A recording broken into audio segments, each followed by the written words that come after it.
अस्सलाम वालेकुम, मैं आपका टीचर खुर्रम शहज़ाद। आप सबका वेलकम है आपके अपने YouTube channel online computer tutor में।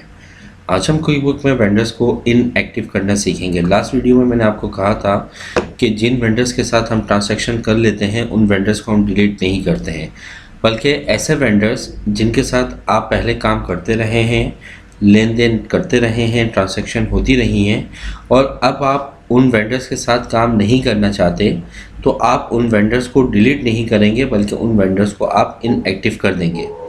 या ऐसे वेंडर जिनके साथ आपने लास्ट ईयर तो वर्क किया लेकिन न्यू ईयर में आप उनके साथ वर्क नहीं करना चाहते, तो आप ऐसे वेंडर्स को भी इनएक्टिव कर देंगे। या फिर ज़रूरी नहीं है कि हम किसी वेंडर के साथ काम ना करें, सिर्फ उसी को इनएक्टिव किया जाता है, बल्कि कुछ वेंडर्स ऐसे होते हैं जो हमारे साथ काम कर रहे होते हैं लेकिन अब उन्होंने अपनी बिज़नेस को बंद कर दिया है, वो कंपनी बंद हो चुकी है, वाइंड अप हो चुकी है, तो फिर हम ऐसे वेंडर्स को भी इनएक्टिव कर देते हैं। क्योंकि इनएक्टिव करने से हमारे अकाउंटिंग सिस्टम पर कोई इफ़ेक्ट नहीं पड़ता है।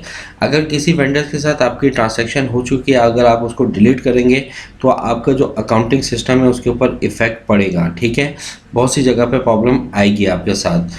तो इसलिए आप ऐसे वेंडर जिनके साथ ट्रांसैक्शन हो चुकी है, उन वेंडर्स के साथ अब आप काम नहीं कर रहे, तो आप उनको इनएक्टिव करेंगे, डिलीट नहीं करेंगे।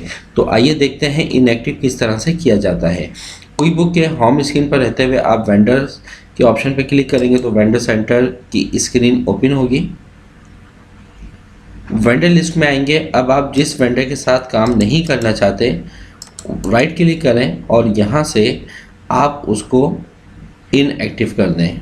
यहाँ पे आपके पास आ रहा होगा मेक इनएक्टिव, ये रहा मेक वेंडर इनएक्टिव। इस पर क्लिक कर देंगे तो वो वेंडर आपका इनएक्टिव हो गया। जिन वेंडर्स को आपने इनएक्टिव कर दिया है, अब अगर उनको दोबारा से एक्टिव करना है तो इसके लिए आप एक्टिव वेंडर्स पर आएंगे और यहाँ ड्रॉप डाउन पर क्लिक करेंगे और इसमें फर्स्ट ऑप्शन आएगा ऑल वेंडर्स।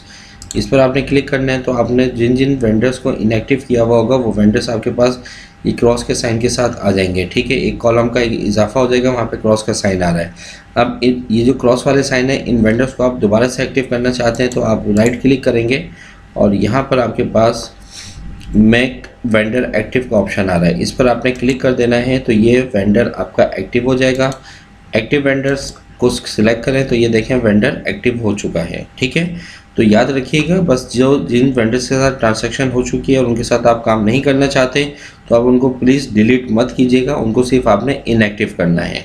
तो उम्मीद करता हूँ कि ये ऑप्शन आपको समझ में आ गया होगा। मिलता है नेक्स्ट वीडियो में, जब तक के लिए अपना ख्याल रखिएगा। अल्लाह हाफिज़।